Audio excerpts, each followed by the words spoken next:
সুলাইমান আলাইহিস সালামের মুজিজা ছিল সকাল বেলায় বিনা মেশিনে বিনা ইঞ্জিনের সিংহাসনে বসতেন, বাতাসের উপর থেকে 1 মাসের পথ অতিক্রম করে যেতেন, আবার সন্ধ্যা বেলায় আর 1 মাসের পথ অতিক্রম করতেন। এটা গল্প না কোরআন? কোরআন। ঈসা আলাইহিস সালাম অন্ধ লোকের চোখের উপরে হাত বুলিয়ে দিলে লোকটির চোখ ভালো হয়ে যেত। ঈসা আলাইহিস সালামকে আল্লাহ পাক উঠায় নেওয়ার পরে তার এই মুজিজা ওখানে শেষ হয়ে গিয়েছে। তার উম্মতেরা কেউ আর কোন অন্ধের চোখ ভালো বানাতে পারে না এই হাত বুলাইয়া। রাসূল করিম সাল্লাল্লাহু আলাইহি সাল্লামের সময় মুজিজা ছিল, রাসূল করিম সাল্লাল্লাহু আলাইহি সাল্লামের সময় সাহিত্যের প্রভাব ছিল দারুণ ভাবে, কবিতা এবং সাহিত্যে। সেই সময় আল্লাহ পাক কোরআন নাজিল করলেন তার কাছে। কোরআন দুনিয়ার সকল যুগের সমস্ত সাহিত্যের শিল্প, উৎকর্ষ, ভাষার লালিত্য, ছন্দ, এ সব কিছুকে উতরে কোরআন এমন এক পর্যায়ে আছে, কোরআনের সাহিত্য যাকে স্পর্শ করা পৃথিবীর কোন সাহিত্যিকের পক্ষে সম্ভব নয়। এই জন্য দুনিয়ার সব নবীরা মারা গেলেন, ঈসা আলাইহিস সালামকে আল্লাহ পাক উঠায় নিলেন, মুজিজার সাথে সাথে বন্ধ হয়ে গেল, মুজিজা আর চালু থাকে নাই। রাসূল করিম সাল্লাল্লাহু আলাইহি সাল্লামের ইন্তেকালের পর তার মুজিজা তিনি কবরে নিয়ে যান নাই, মুজিজা রেখে গেছেন। কিয়ামত পর্যন্ত এই মুজিজা চলবে। এই মুজিজার নাম কি? সেই মুজিজা আমি চট্টগ্রাম তাফসীর মাহফিল সহ বিশাল বিশাল তাফসীর মাহফিলগুলিতে বলি, আপনারা কি মুজিজা শুনতে চান না দেখতে চান? লোকেরা বলে দেখতেই চাই, দেখতে পারলে আর শোনে কেডা। আমি তখন বলি যে দেখেন, এই মাহফিলের দিকেই তাকান, মুজিজা কারে বলে কোরআন শরীফের। এই বিশাল পল্টন মাঠের দিকে তাকান, আর একটু পরে এর আশেপাশেও জায়গা থাকবে না ইনশাআল্লাহ।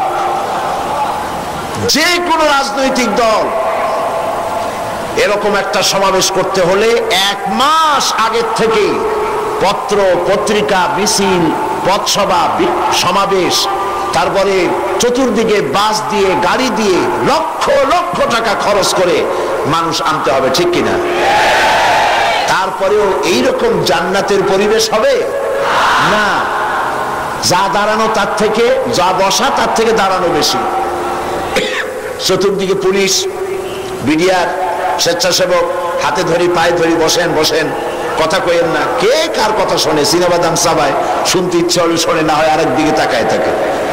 কিন্তু দেখুন তো, মাত্র 2-3টা পত্রিকায় বিজ্ঞাপন দেওয়ার সময় পেয়েছে ইসলামী পাঠাগার। পোস্টার নাই, হ্যান্ডবিল নাই, ব্যানার নাই, প্রচার নাই।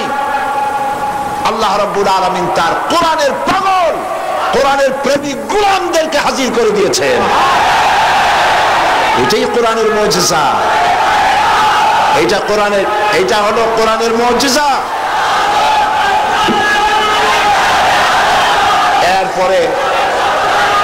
এরপরে দেখুন, আজ এই বিশাল মাহফিল, কি জান্নাতের পরিবেশ। মানুষ উজু করে পবিত্র মন নিয়ে লাখো জনতা বসে আছে, শ্বাসের শব্দ নাই। কোরআনের আদব করছে মানুষেরা। কিসের আদব? আমি সব জায়গায় বলি, আপনারা বিশ্বাস করুন, এই লোকেদের ঢল, মানুষের উত্তাল ঢেউ, এর আকর্ষণ আল্লাহর কসম সাইদি নয়, এর একমাত্র আকর্ষণ আল্লাহর কোরআন।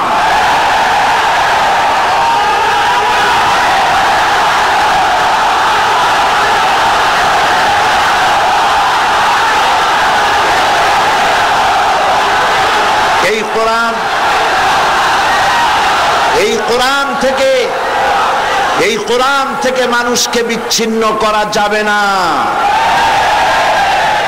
আমি আপনাদের সামনে আলোচনা করব বিমাশিয়াতিল্লাহি তাআলা। আমি তো তেমন কিছু জানি না। সুবহানাকা লা ইলমা লানা ইল্লা মা আল্লামতানা।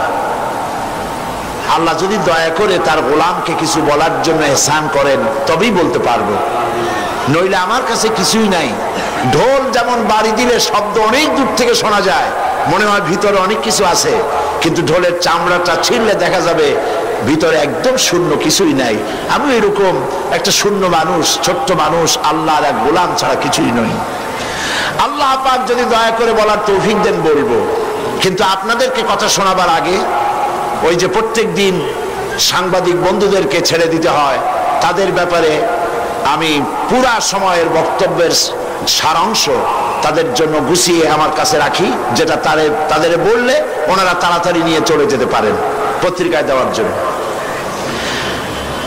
ওনাদের ব্যাপারে যে কথাগুলি বলবো এরপরই আমি ওনাদের ব্যাপারে বলার অর্থ হচ্ছে সাংবাদিকদেরকে উদ্দেশ্য করে নয়, গোটা জাতিকে উদ্দেশ্য করে কথা বলছি। ওনারা হচ্ছেন আমাদের বন্ধু, ওনাদের মাধ্যমে কথাগুলি জাতির কাছে পৌঁছে। এটা যদি সবগুলি পত্রিকায় দায়িত্ব পালন করত তাহলে কিসমত জাতির অনেক ভালো হয়ে যেত। এই সব মাহফিলে কথা হয় জাতি বিনির্মাণের কথা, চরিত্র তৈরির কথা, দেশ এবং জাতি গঠনের কথা, স্বাধীনতা সার্বভৌমত্বের কথা বলা হয়, স্বাধীনতা হেফাজতের কথা বলা হয়। সুতরাং এই কথাগুলি পত্রিকায় আসলে গোটা জাতি জানতে পারতো, কিসমত ভালো হতো। তোমরা তা করলে না। তবে ইনশাআল্লাহ আল্লাহ যাদেরকে পয়সা দিয়েছেন আজকের মাহফিলে আছেন, আমি বলবো মিডিয়া কোনো নেগলেক্টেড সেক্টর নয়, মিডিয়া খুব গুরুত্বপূর্ণ অস্ত্র। আমার যদি সময় হয় তাহলে সে ব্যাপারেও কথা বলবো। যাদের পয়সা কড়ি আছে পত্রিকা বের করা উচিত ইসলামকে টিকায় রাখার জন্য, মুসলমান টিকায় রাখার জন্য, বাংলাদেশের স্বাধীনতা সার্বভৌমত্ব হেফাজতের জন্য পত্রিকা প্রয়োজন। ইসলাম গতানুগতিক ভাবে কোন ধর্মের নাম নয়। ইসলাম হচ্ছে একটি বিপ্লবী মতাদর্শ যা সমগ্র পৃথিবীর সমাজ ব্যবস্থাকে পরিবর্তন করে নিজস্ব আদর্শ অনুযায়ী ঢেলে সাজাতে চায়। আর ধর্মনিরপেক্ষবাদীরা চায় কোরআন হাদিস তথা রাসূল করিম সাল্লাল্লাহু আলাইহি ওয়াসাল্লামের আদর্শ বিবর্জিত মন গড়া আদর্শে সমাজ ও রাষ্ট্র চালাতে।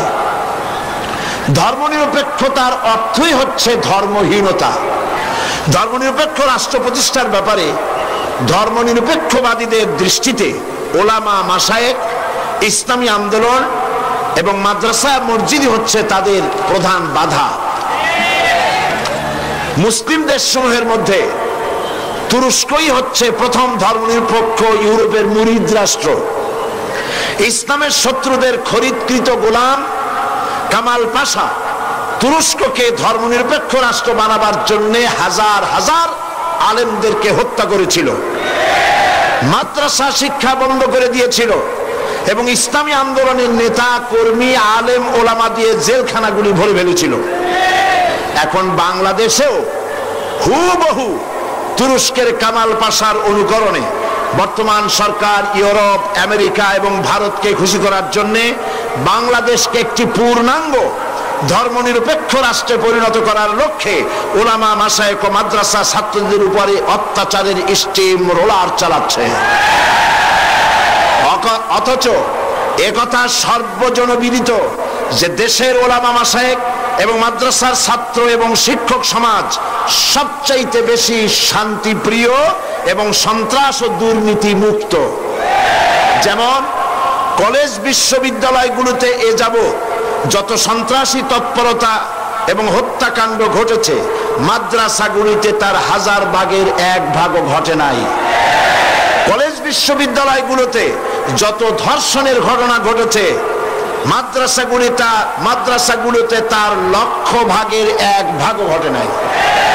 দেশের মন্ত্রী, এমপি এবং তাদের রাজনৈতিক সহযোগীরা দেশ স্বাধীনের পর থেকে এ পর্যন্ত যত দুর্নীতি, স্বজনপ্রীতি, সরকারি অর্থ লুটপাট করেছে, দেশের ওলামা, মাশায়েখ বৃন্দ তার 1000 কোটি ভাগের 1 ভাগও করে নাই। তাছাড়া মাদক ব্যবসা, অস্ত্রবাজি, এসিড নিক্ষেপ, চোরাকারবারি এবং অন্যের জমি বাড়ি দখলের কোন একটির সাথেও দেশের আলেম, ওলামা, মাদ্রাসার শিক্ষক, মাদ্রাসা ছাত্রদের দূরতম সম্পর্ক নাই। তারপরও দেশের সরকার ভারতের অর্থে, দেশের সরকার এবং ভারতের অর্থে লালিত পত্রিকাগুলি এবং ইসলামের জঘন্য দুশ্মন এনজিও গুলো আর হিন্দুস্তানের পাঁচটা গোলাম তথাকথিত বুদ্ধিজীবী এবং কবি সাহিত্যিকরা এক সুরে সমস্বরে আলেম ওলামা মাশায়েখ এবং মাদ্রাসা শিক্ষার বিরুদ্ধে বিষোদ্গার করে চলছে এদেশ থেকে ইসলামকে নির্মূল করার জন্য।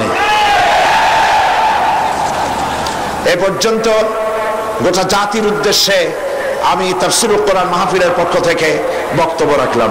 দরুদ শরীফ পড়েন আল্লাহুম্মা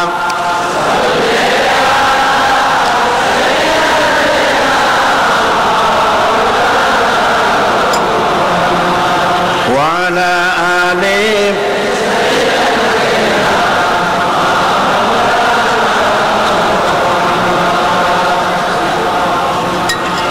সাল্লি আলা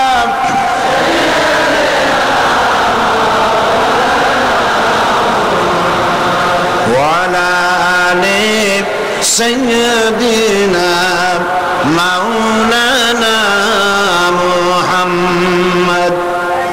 প্রিয় ভাইয়েরা, আল্লাহ রাব্বুল আলামিন এই পৃথিবীর মানব মণ্ডলীকে হেদায়েতের জন্য কোরআন দান করেছেন। এই কোরআন এসেছে মানুষের ভাগ্যকে সুপ্রসন্ন করার জন্য। কিন্তু অবস্থা কি দেখতে পাচ্ছি? আমরা দেখতে পাচ্ছি কোরআন যাদের কাছে পৃথিবীতে তারাই সব থেকে বেশি মার খায়, ঠিক কিনা? বসনিয়ায় মার খায় কারা? চেচনিয়ায় কারা? দাগেস্তান বার্মায় কারা? ফিলিপিনে কারা? কাশ্মীরে কারা?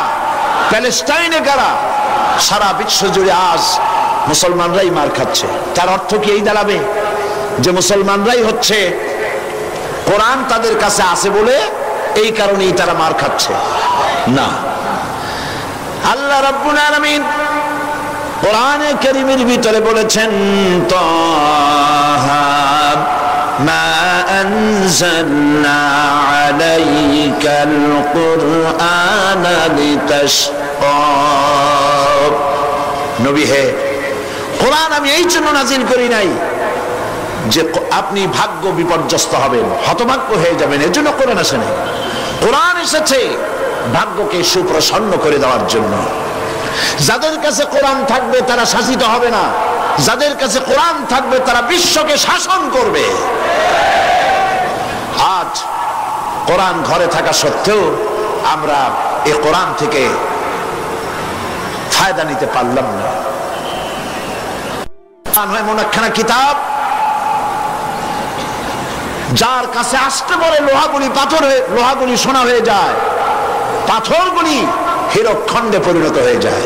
কবি বলছেন উতর কর গারে হেরা সে সুয়ে কওম আয়া, উতর কর গারে হেরা সে সুয়ে কওম আয়া और के नुस्खे किमिया सतलाया।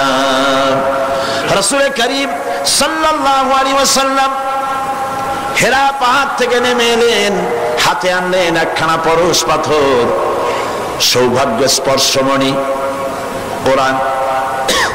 এই কোরআনের সংস্পর্শে যেই এলো তার ভিতরে পরিবর্তন এসে গেল। কোরআন জিরোকে, কোরআনের সাথে যদি কোনো হিরো আসে আর যদি বেয়াদবি করে, হিরোকে কোরআন জিরো বানায় দেয়। আবার যদি কোনো জিরো আসে, জিরোকে কোরআন শরীফ হিরো বানায় দেয়। তার নমুনা আমরা দেখতে পাই হযরত ওমর রাদিয়াল্লাহু তাআলা আনহু কত বড় জাহিল ছিলেন। আল্লাহ নবী হত্যা করতে আসতে পারেন, কত বড় জাহিল হলে পরে তিনি নবী হত্যা করতে আসলেন, কিন্তু তিনি নবী হত্যা করতে পারেন নাই। কোরআন তার জাহালাতের কল্লা কাটিয়ে দিয়েছে। কোরআনের আওয়াজ শুনে, কোরআন তেলাওয়াত করে তার মনের পরিবর্তন হয়ে গিয়েছে। রাসূলের কাছে এসেছেন তরবারি হাতে। হুজুর জিজ্ঞেস করলেন ওমর, কি মতলব নিয়ে এসেছো? ওমর বললেন মতলব তো খারাপই ছিল, কিন্তু কোরআন পড়ার পরে আমার মতলব পরিবর্তন হয়ে গেছে। জীবনের 26টি বছর কুফরির অন্ধকারের ভিতরে ডুবেছিলাম, আমাকে তাওহীদের আলোর সন্ধান দিয়ে দিন। নবীজি তাকে পড়তে বললেন লা ইলাহা ইল্লাল্লাহু মুহাম্মাদুর রাসূলুল্লাহ।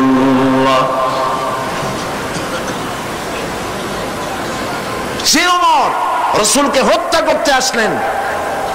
নবীজি বললেন লা নবিয়্যা বাদি ওয়ালা রাসূলা, আমার পরে নবী বা রাসূল পৃথিবীতে আর আসবে না, কিন্তু আমার পরে যদি কেউ নবী হতো লাকানা ওমর, ওমরকে আল্লাহ অবশ্যই নবী বানায় দিতেন। তাহলে ওমর কোথায় ছিলেন আর কোথা থেকে আল্লাহ তাকে কোথায় নিয়ে গেলেন? ভাবতে অবাক লাগে। হযরত আলী রাদিয়াল্লাহু তাআলা আনহু ওমর রাদিয়াল্লাহু তাআলা আনহুর জামানায় তিনি রাতের বেলায় ঘুমায় আছেন, স্বপ্নে দেখছেন যেন তিনি নামাজ পড়ছেন রাসূল করিম সাল্লাল্লাহু আলাইহি সাল্লামের পেছনে ফজরের নামাজ। নামাজ শেষ হওয়ার পর রাসূল করিম সাল্লাল্লাহু আলাইহি সাল্লাম পেছনের দিকে ফিরে বসেছেন, কথাবার্তা বলছেন। হযরত আলী মসজিদ থেকে বেরিয়েছেন, দরজার কাছে এসে দেখেন এক বুড়ি এক পাত্র খোরমা নিয়ে দাঁড়ানো। বুড়ি বলছেন আলী আবার ভেতরে যাও, এই পাত্র ভরা খোরমাগুলি নিয়ে আল্লাহ রাসূলকে দাও আর বলো এটি আমার বাগানে নতুন বাগানের খোরমা, তিনি খাবেন এবং সাহাবায়ে কিরামদের মধ্যে ভাগ করে দিবেন। হযরত আলী ভেতরে প্রবেশ করলেন, হুজুরকে খোরমার পাত্র দিয়ে ঘটনা বিবরণ করলেন। রাসূল করিম সাল্লাল্লাহু আলাইহি সাল্লাম পাত্র থেকে একটি খোরমা উঠায়া হযরত আলীর মুখের মধ্যে দিলেন। হযরত আলী স্বপ্নের ভিতরে খেজুরটি খাচ্ছেন। ইত্যাবসারে ফজরের আজান হলো, আজানের আওয়াজ শুনে হযরত আলীর ঘুম ভেঙে গেল। কিন্তু ঘুম ভেঙেছে ঠিক, রাসূল করিম সাল্লাল্লাহু আলাইহি সাল্লামের হাতের দেওয়া খোরমার স্বাদ তখন আলীর মুখের মধ্যে রয়েছে। ওযু করে মসজিদ নববীতে প্রবেশ করলেন।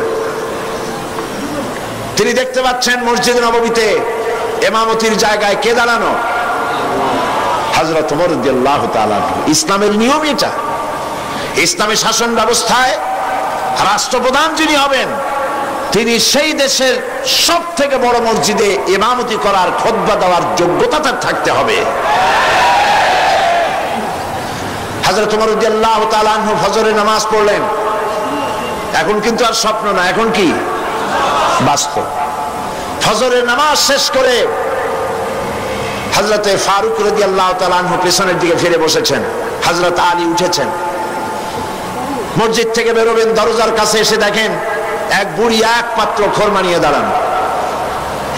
বুড়ি বলছেন আলী আবার ভেতরে যাও, এই পাত্র ভরা খোরমা নিয়ে আমিরুল মুমিনিনকে বলো এটি আমার নতুন বাগানের খোরমা, যেন তিনি খান আর রাসূলুল্লাহর সাহাবীদের মধ্যে যেন ডিস্ট্রিবিউট করে দেন।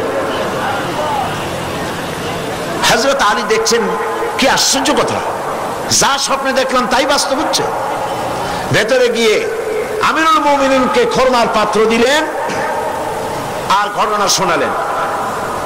বুড়ি এভাবে পাঠায়েছে, তার নতুন বাগানের খোরমা, এইসব বললেন।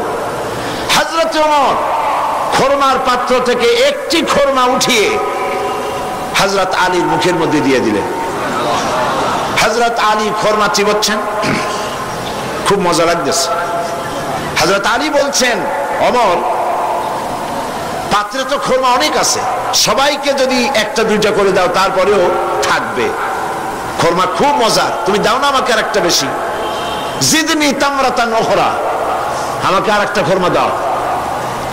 হযরত ওমর বলছেন ইয়া আলী লাউ আন্না রাসূলুল্লাহ সাল্লাল্লাহু আলাইহি ওয়াসাল্লাম যাদাক লাজিদনাক।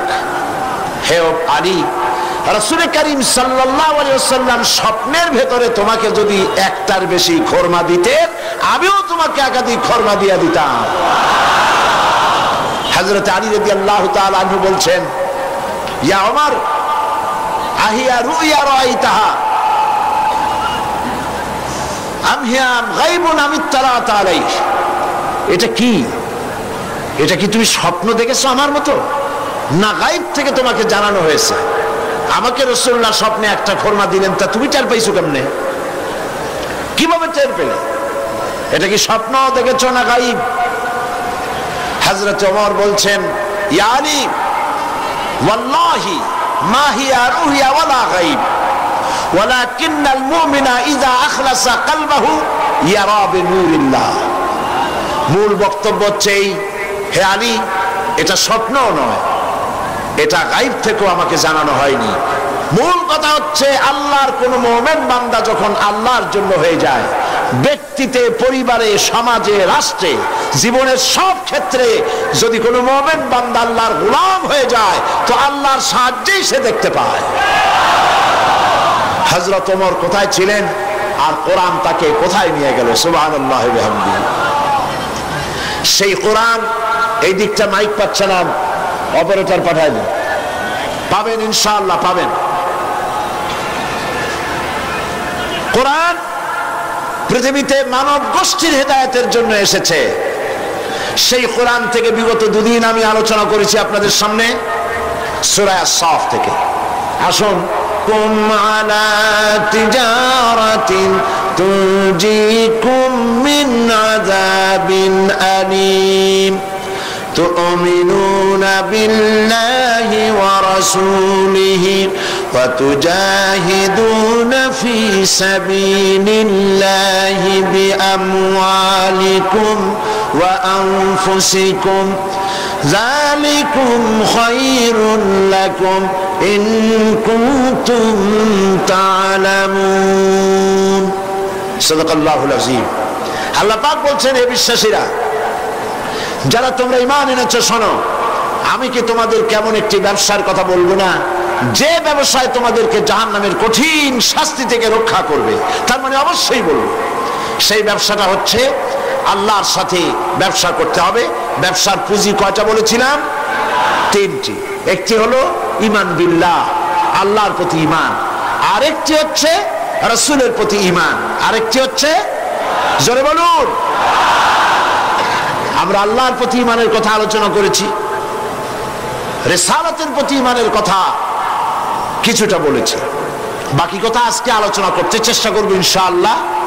তবে আপনারা খেয়াল রাখবেন, শয়তান যেন কাউকে মাহফিল থেকে উঠায় দিতে না পারে, সেজন্য খেয়াল রাখবেন, মজবুত হয়ে বসতে চেষ্টা করবেন, যাতে সবগুলি কথা শোনার সৌভাগ্য অর্জন আমরা করতে পারি।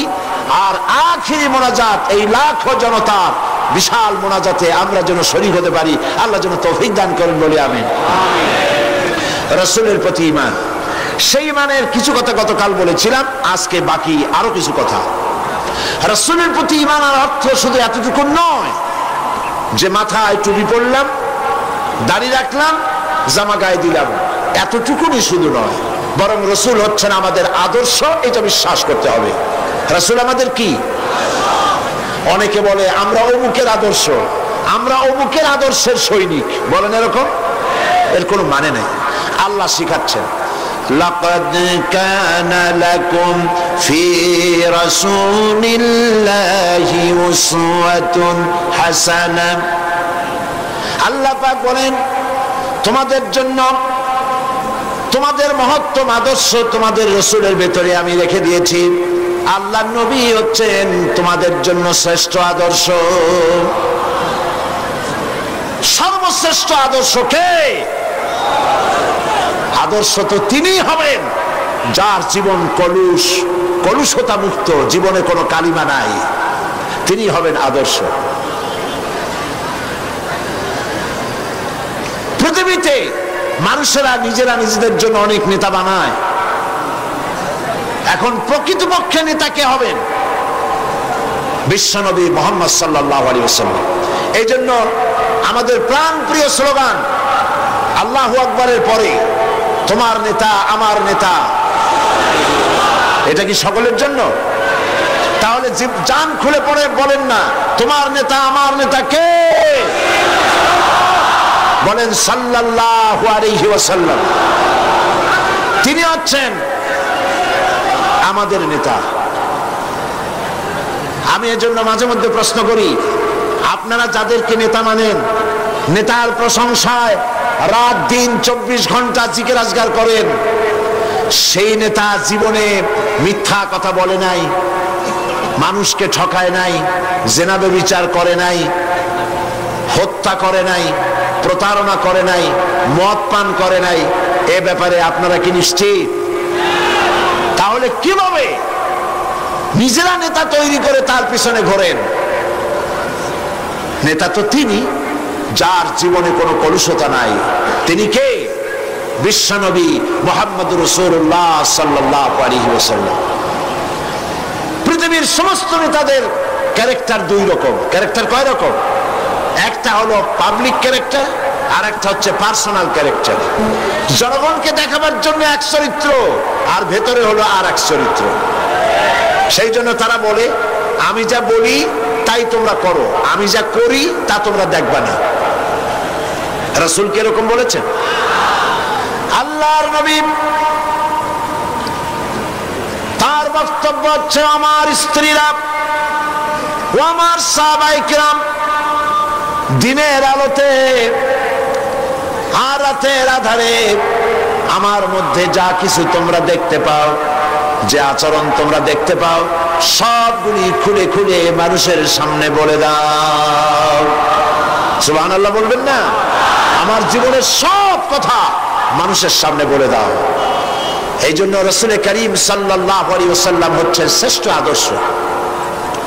তার নীতিকে অনুসরণ করতে হবে জীবনের সব ক্ষেত্রে। একটা মানুষ কতটা চরিত্রবান, কতটা ভালো, সেই কথা কে বলতে পারে? কার সার্টিফিকেট সবচাইতে বেশি নির্ভরযোগ্য? ম্যাজিস্ট্রেট, চেয়ারম্যান, মন্ত্রী, পীর সাহেব, মৌলানা সাহেব? কে সব থেকে একটা পুরুষের নির্ভরযোগ্য সার্টিফিকেট কে দিতে পারে? স্ত্রী দিতে পারে। রাসূলুল্লাহর চরিত্রের সার্টিফিকেট আল্লাহ তো দিয়ে রাখছেন। তারপর তার স্ত্রীর সার্টিফিকেটটা দেখুন। হেরা পাহাড় থেকে যখন নেমে এসে তিনি বলেছিলেন, আমি ভয় পেয়েছি, তাড়াতাড়ি করে আমাকে ঢেকে দাও। হযরতে খাদিজা জিজ্ঞেস করেছিলেন, আবুল কাসেম আপনার কি হয়েছে? কেন আপনি, আপনার চোখ বড় হয়ে গিয়েছে, শরীর কাঁপছে, গায়ে জ্বর উঠেছে, কারণ কি? তিনি বললেন, আমি এরকম এক জ্যোতির্ময় মহাপুরুষ দেখেছি যাকে আমি জীবনে কোনোদিন দেখি নাই। এই সমস্ত কথা আমাকে বলেছে, আমি পড়তে পারি না বলেছি, তারপরে আমাকে 3 বার বলার পরে আমাকে সিনার সাথে আলিঙ্গন করেছে, এরপর আমি বলতে পেরেছি, আমি ভয় পেয়ে গেছি। হযরতে খাদিজা বলেন, আবুল কাসিম, হে কাসিমের পিতা, আমি নিশ্চিত করে বলতে পারি কোন জিন, কোন দুষ্ট শয়তান আপনার অনিষ্ট করতে পারে না, কারণ আপনি কখনো মিথ্যা কথা বলেন না, আপনি প্রতিবেশীর হক আদায় করেন, আত্মীয়দের হক আদায় করেন, এতিম মিসকিনকে খেতে দেন, বিধবাকে আশ্রয় দেন, আপনার ক্ষতি কোন জিন বা শয়তান করতে পারে না। নবীজি পরবর্তী সময় হযরত খাদিজাকে যখন ঈমানের দাওয়াত দিলেন, যখন তিনি বললেন, আমি আল্লাহর নবী, তুমি ঈমান আনো আল্লাহর উপরে, আমাকে রাসূল হিসেবে, নবী হিসেবে মানো। হযরত খাদিজা এক মুহূর্ত দেরি করেন নাই, সঙ্গে সঙ্গে হযরত খাদিজা বলেছেন, লা ইলাহা ইল্লাল্লাহু মুহাম্মাদুর রাসূলুল্লাহ। হে কাসেমের পিতা, আমি অবশ্যই বুঝতে পেরেছি আপনি আল্লাহর নবী। বিগত বছরগুলিতে আপনার মধ্যে যে আখলাক, যে চরিত্র দেখেছি, এটা কোনো সাধারণ মানুষের চরিত্র হতে পারে না। রাসূল করিম, রাসূলের উপর ঈমান আনার অর্থই হলো তার আদর্শের অনুসরণ করা, অনুকরণ করা। তিনি যা বলেছেন সবটা করা, যা করেছেন সবটা করা, মেনে নেওয়া। এইখানে যদি দ্বিধাদ্বন্দ্ব থাকে তাহলে তো মুমিন হওয়া যাবে না। হযরত ওমর রাদিয়াল্লাহু তাআলা আনহুর কাছে এক লোক এসে বলেছিল, এক মুসলমান একটা বিচারের সানি করতে এসেছিল, বলছে, ওমর একটা বিচারের সানি করে দাও, দ্বিতীয়বার বিচারটা করে দাও। তো প্রথমবার কার কাছে গিয়েছিলে?